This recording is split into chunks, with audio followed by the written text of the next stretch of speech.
All the air in my body felt as if it was sucked out when I laid eyes on Thor standing there. The snacks he held in his hands were being crunched up while he continued to stare at both me and Tasheem.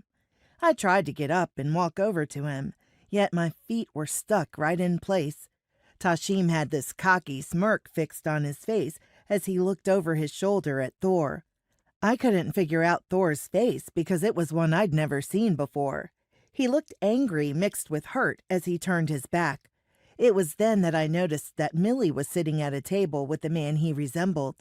Thor dropped the snacks onto the table and then whispered something into Milli's ear. Milli turned and looked at me, then shook his head and turned back around. Thor told the guard something, and he let him out of the visiting room. My heart was stuck in the pits of my stomach as I tried to make sense of what happened.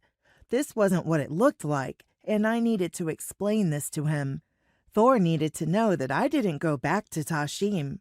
"I take it your man didn't know you were coming to visit me," Tasheem cracked his mouth to say. It was as if this was his entertainment for the day. "No, you don't get to speak on my man. I came here to see if you're suffering like I did all the years I've wasted with you. 12 years is not enough time for all the hell you put me and my family through. I came to forgive you so I can move on with my life. My man loves me more than you have ever loved me. Thor treats me with more respect than you have ever. You can rot in here for all I care." I stood up, fixed my dress, and headed to the guard. It was easy for Thor to believe I was here chuckling and having a grand time. In fact, when he heard me laugh, it was because Tasheem asked if I came to visit him because I missed him.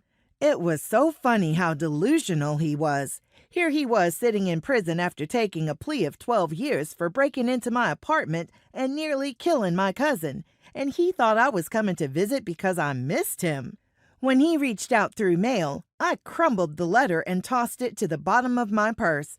He asked for forgiveness and a bunch of other things. Nobody might not understand me, yet I understand myself. In order to become the woman I'm meant to be, I needed to go and hear him out. I needed to get everything off my chest so that when they closed the gate behind me, I would never think twice of the abuse he inflicted on me or the way he made me feel. My mind would never second-guess Thor's love for me or cause me to cower when he raised his voice. After grabbing my things from the locker, I rushed through the security checkpoints and caught up with Thor walking to his truck. He was kicking rocks with his sneakers and talking to himself while he sped walk. "Shannon!" I called to him, and he stopped short.